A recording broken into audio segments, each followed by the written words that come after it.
आहे 17/12/23ची अव्यक्त बापदादांची अव्यक्त मुरली. रिवाइज डेट आहे 6/3/97. मुरलीचे शीर्षक आहे शिवजयंतीची गिफ्ट. मेहनतीला सोडून प्रेमाच्या झुल्यामध्ये झुला. आज स्वयं शिवपिता आपल्या चारही दिशांमधून आलेल्या मुलांसोबत आपली जयंती साजरी करण्यासाठी आले आहेत. मुलांचे किती भाग्य आहे जे स्वयं बाबा भेटण्यासाठी आणि साजरे करण्यासाठी आले आहेत. दुनियावाले तर बोलावत राहतात, या, कधी येणार, कोणत्या रूपामध्ये येणार, आवाहन करत राहतात आणि तुम्हा मुलांसोबत स्वतः बाबा साजरे करण्यासाठी आले आहेत. असे विचित्र दृश्य कधी स्वप्नामध्ये सुद्धा चिंतिले नसेल. परंतु आज साकार रूपामध्ये साजरे करण्यासाठी धावत पळत पोचले आहात. बाबा देखील चारी बाजूंच्या मुलांना पाहून हर्षित होत आहेत. वाह शाळीग्राम बच्चे वाह, साकार स्वरूपधारी होवनहार फरिश्ता सो देवता बच्चे वाह. भक्त मुले आणि तुम्हा ज्ञानी तो आत्मा मुलांमध्ये किती फरक आहे. भगत भावनेचे अल्पकाळचे फळ मिळाल्यावर खुश होतात, वाह वाहचे गीत गात राहतात आणि तुम्ही ज्ञानी तू आत्मा मुले थोडेसे अल्पकाळाचे फळ प्राप्त करत नाहीत, परंतु बाबांकडून पूर्ण वारसा घेऊन वारशाचे अधिकारी बनता. तर भक्त आत्मे आणि ज्ञानी तू आत्मा मुलांमध्ये किती फरक आहे. साजरे भक्त देखील करतात आणि तुम्ही देखील साजरे करण्यासाठी आले आहात, परंतु साजरे करण्यामध्ये किती अंतर आहे. शिवजयंती साजरी करण्यासाठी आले आहात ना, धावत पळत आले आहात.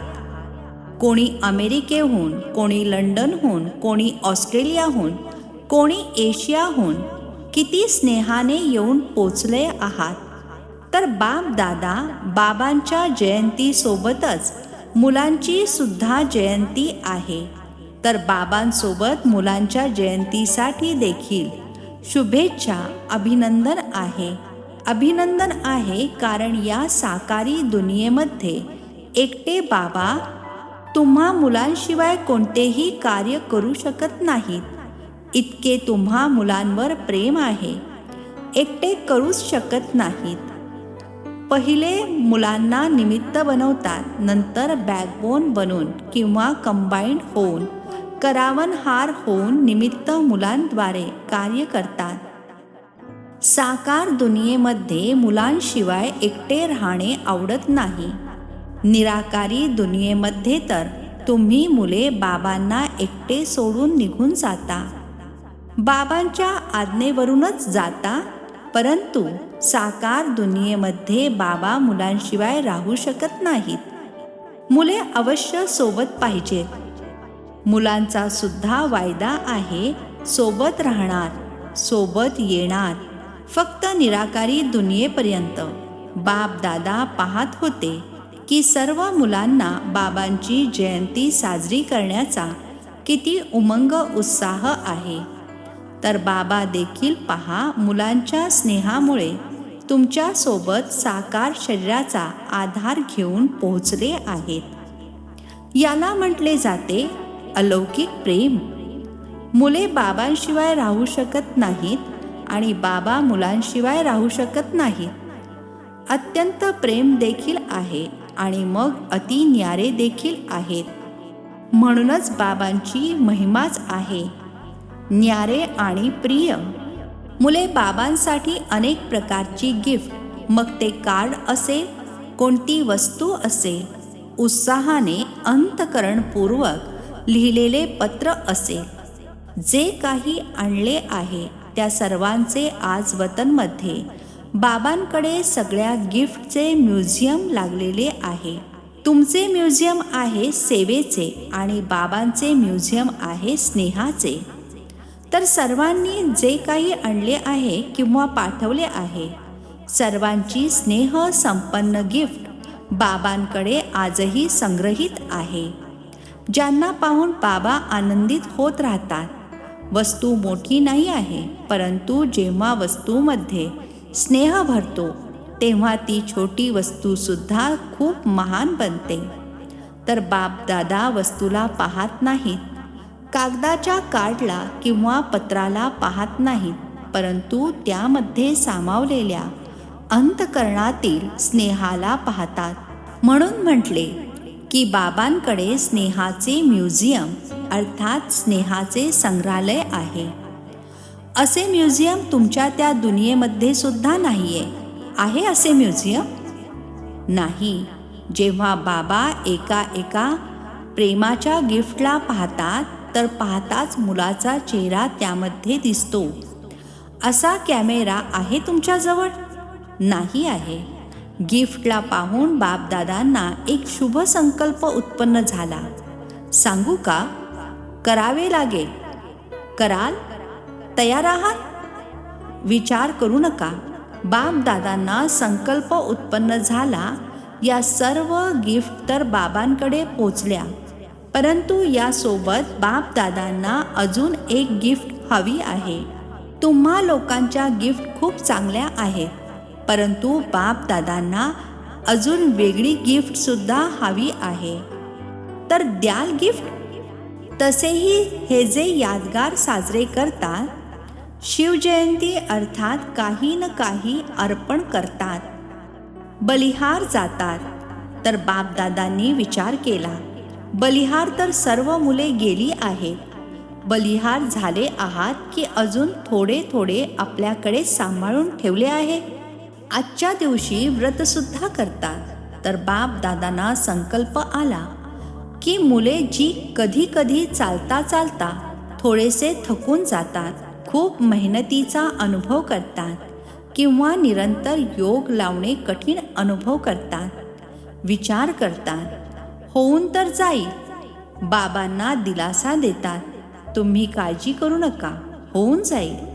परंतु बापदादांना मुलांचा थकवा अथवा एकटेपणा किंवा कधी कधी कोणी थोडेसे निराश सुद्धा होतात.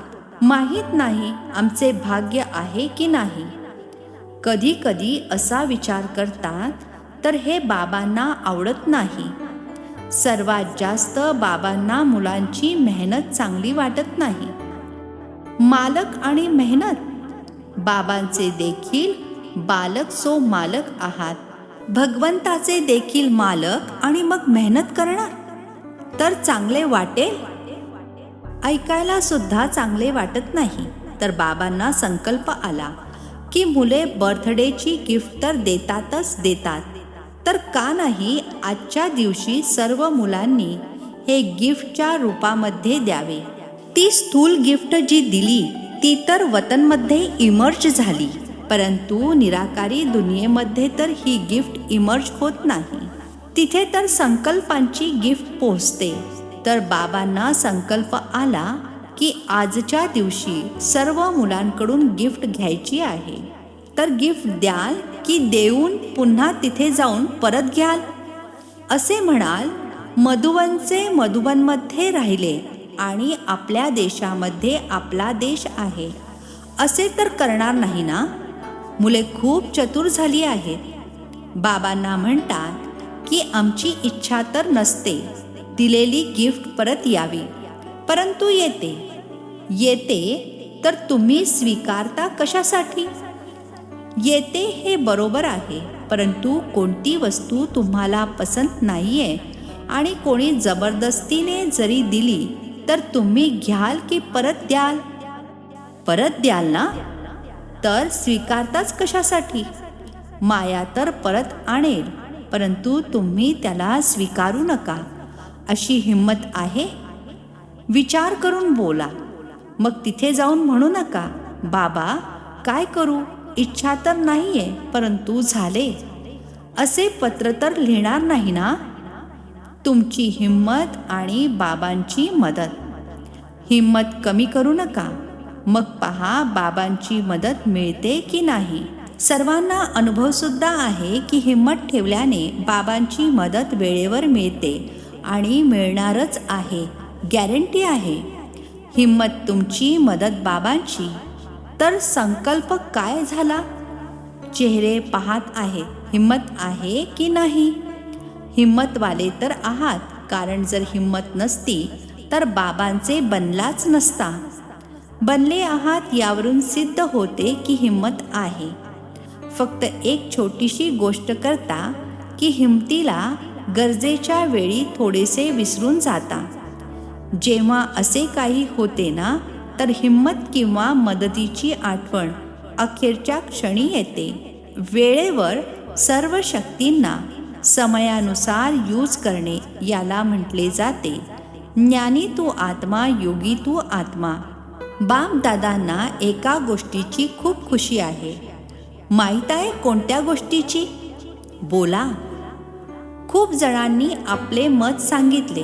नंतर बाबा म्हणाले, सर्वजण बरोबर बोलत आहात, परंतु बाबांचा संकल्प वेगळा आहे. तुम्ही खूप गुढ ऐकवत आहात, नॉलेजफुल झाले आहात ना. बाप दादा खुश होत होते की काही मुलांनी पत्र आणि चिठ्ठी लिहिली आहे की आम्ही 108 मध्ये येणार. खूप चिठ्ठ्या आल्या आहेत.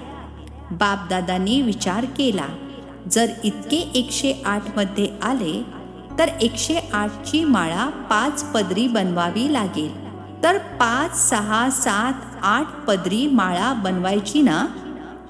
ज्यांनी संकल्प केला आहे, लक्ष ठेवले आहे, खूप चांगले आहे. परंतु केवळ या संकल्पाला वेळोवेळी दृढ करत राहा. सैल सोडू नका. असे तर म्हणणार नाही माया आली, आता माहीत नाही माळेमध्ये येणार की नाही. माहीत नाही करू नका. ठाऊक झाले येणारच आहे. मग दृढतेचा शिक्का मारत राहा. होय, मला यायचेच आहे. काहीही हो, माझा निश्चय अटळ आहे, अखंड आहे. असा अटळ अखंड निश्चय आहे का? तर मायेला हलविण्यासाठी पाठवायचे का? नको. घाबरता? माया तुम्हाला घाबरते आणि तुम्ही मायेला घाबरता. माया तिचे दरवाजे पाहते. इथे उघडा आहे, इथे उघडा आहे, शोधत असते. तुम्ही घाबरता कशासाठी? माया काहीही नाहीये, काहीच नाहीये म्हणा, तर नाहीशी होणार. येऊ शकत नाही, येऊ शकत नाही म्हणा, तर येऊ शकणार नाही. काय करावे? असे म्हटले तर मायेचा दरवाजा उघडलात, आव्हान केलेत, तर ही चांगली गोष्ट आहे की भरपूर मुलांनी 108 मध्ये येण्याचे प्रॉमिस केले आहे. केले आहे ना. ज्यांनी म्हटले आहे की आम्ही 108 मध्ये येणार, त्यांनी उंच हात उचला. चांगल्या रीतीने ड्रिल करा. खूप चांगले, अभिनंदन. हा विचार करू नका की 108 मध्ये किती येतील, आम्ही कुठे येणार, असा विचार करू नका. आधीच मोजायला लागतात. दादीजी येतील, दीदी येतील, मग वरिष्ठ भाईसुद्धा येतील, ॲडव्हान्स पार्टीवाले सुद्धा येतील. आमचा नंबर येईल की नाही माहीत नाही. बाबांनी सांगितले आहे की बाप दादा 8-10 पदरी माळा बनवतील, त्यामुळे तुम्ही त्याची काळजी करू नका. दुसऱ्यांना पाहू नका. तुम्हाला नंबर मिळणारच आहे, ही बाबांची गॅरंटी आहे. तुम्ही दूर होऊ नका. माळेच्या मधलाच धागा रिकामा करू नका. मधलाच एक मणी तुटला, निघून गेला, तर माळा चांगली वाटणार नाही. एवढे मात्र करू नका. बाकी बाबांची गॅरंटी आहे, तुम्ही जरूर येणार. आज तर बाबा साजरे करण्यासाठी आले आहेत. मुरली चालवण्यासाठी थोडेच आले आहेत, तर बाकी इतर जे कोणी आहात त्यांनी माळेमध्ये या. 108च्या माळेमध्ये सर्वांना वेलकम आहे. ही तर भक्ती मार्गवाल्यांनी 108ची माळा बनवली आहे. बापदादा तर कितीही वाढवू शकतात. फक्त यामध्ये बाबा गिफ्ट तर नक्की घेणार, गिफ्टला सोडणार नाही. छोटीशीच गिफ्ट आहे, काही मोठी नाही आहे. कारण बाबांनी सर्व मुलांचा 6 महिन्यांचा चार्ट पाहिला. तर काय पाहिले? जर कुठली मुले थोडी जरी वर खाली होतात, अचलपासून हलचलमध्ये येतात, तर त्याचे कारण केवळ 3 मुख्य गोष्टी आहेत. त्याच 3 गोष्टी भिन्न भिन्न समस्या अथवा परिस्थिती बनून येतात. त्या 3 गोष्टी कोणत्या आहेत? अशुभ किंवा व्यर्थ विचार करणे, अशुभ अथवा व्यर्थ बोलणे आणि अशुभ अथवा व्यर्थ करणे. विचार करणे, बोलणे आणि करणे यामध्ये खूप टाईम वेस्ट होतो. आता विकर्म कमी होतात आणि व्यर्थ जास्त होते. व्यर्थचे तुफान हलवून टाकते आणि पहिले विचारांमध्ये येते, मग बोलण्यामध्ये येते, नंतर मग कर्मामध्ये येते. आणि रिझल्टमध्ये पाहिले तर काहींचे बोल आणि कर्मामध्ये येत नाही, परंतु विचारांमध्ये खूप येते. जो समय घडविण्याचा आहे तो विचारांमध्ये निघून जातो. तर बाप दादा आज या 3 गोष्टी, विचार करणे, बोलणे आणि करणे, याची गिफ्ट सर्वांकडून घेऊ इच्छितात. तयार आहात? ज्यांनी दिली आहे त्यांनी हात वर करा. हाताचा व्हिडिओ अगदी व्यवस्थित प्रत्येक बाजूचा काढा. हात उंच उचला. ड्रिल अर्थात व्यायाम करत नाही म्हणून स्थूल होता. ठीक आहे, सर्वांनी हे गिफ्ट दिले आहे, परत घ्यायचे नाही असे म्हणू नका की मुखावाटे निघून गेले, काय करणार? मुखावर दृढ संकल्पाचे बटन लावा. दृढ संकल्पाचे बटन तर आहे ना, कारण बापदादांचे मुलांवर प्रेम आहे ना. तर प्रेमाची निशाणी आहे. प्रेम असणाऱ्याची मेहनत पाहू शकत नाही. बापदादा तर त्यावेळी हाच विचार करतात की बापदादाने साकारमध्ये जाऊन यांना काही सांगावे, परंतु आता तर आकारी निराकारी आहेत. एकदम सगळ्या मेहनतीपासून दूर प्रेमाच्या झुल्यामध्ये झुलत राहा. जेव्हा प्रेमाच्या झुल्यामध्ये झुलत राहाल तर मेहनत समाप्त होईल. मेहनत करणे बंद करायचे असा विचार करू नका. फक्त प्रेमाच्या झुल्यामध्ये बसा. मेहनत आपणच सुटेल. सोडण्याचा प्रयत्न करू नका. बसण्याचा, झुलण्याचा प्रयत्न करा. शिवजयंती अर्थात मुलांच्या मेहनतीच्या समाप्तीची जयंती. बरोबर आहे ना? बाबांना देखील मुलांवर विश्वास आहे. माहीत नाही कसे काही जण दूर जातात जे बाबांना सुद्धा कळत नाही. छत्रछायेमध्ये बसून राहा. ब्राह्मण जीवनाचा अर्थच आहे झुलणे, मायेमध्ये नाही. माया सुद्धा झुलवते. अमृत वेळेला पहा. माया अशी झुलवते जे सूक्ष्म वतनमध्ये येण्याऐवजी, निराकारी दुनियेमध्ये येण्याऐवजी निद्रा लोकमध्ये निघून जातात. म्हणतात योग डबल लाईट बनवतो, परंतु डोके भारी होते. तर माया सुद्धा झुला झुलवते, परंतु मायेच्या झुल्यामध्ये झुलायचे नाही. अर्धा कल्प तर मायेच्या झुल्यामध्ये भरपूर झुलून पाहिले आहे ना. काय मिळाले काही? थकलात ना. आता अतिंद्रिय सुखाच्या झुल्यामध्ये झुला. खुशीच्या झुल्यामध्ये झुला. शक्तींच्या अनुभूतीच्या झुल्यामध्ये झुला. इतके झुले तुम्हाला मिळाले आहेत जे इथल्या प्रिन्स प्रिन्सेसकडे सुद्धा नसतील. पाहिजे त्या झुल्यामध्ये झुला. आता प्रेमाच्या झुल्यामध्ये झुला. आता आनंदाच्या झुल्यामध्ये झुला. आता ज्ञानाच्या झुल्यामध्ये झुला. किती झुले आहेत? अगणित. तर झुल्यातून खाली उतरू नका. जे लाडके असतात ना, तर आईवडिलांना हेच वाटते की मुलाचे पाय मातीमध्ये पडू नयेत. एकतर कडेवर असावा किंवा झुल्यामध्ये असावा किंवा गालिच्यावर असावा. पाऊल मातीमध्ये जाऊ नये असे होते ना, तर तुम्ही किती लाडके आहात. तुमच्यासारखा लाडका कोणी आहे?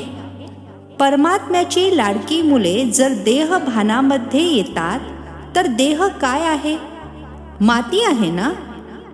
देहाला काय म्हणतात? माती.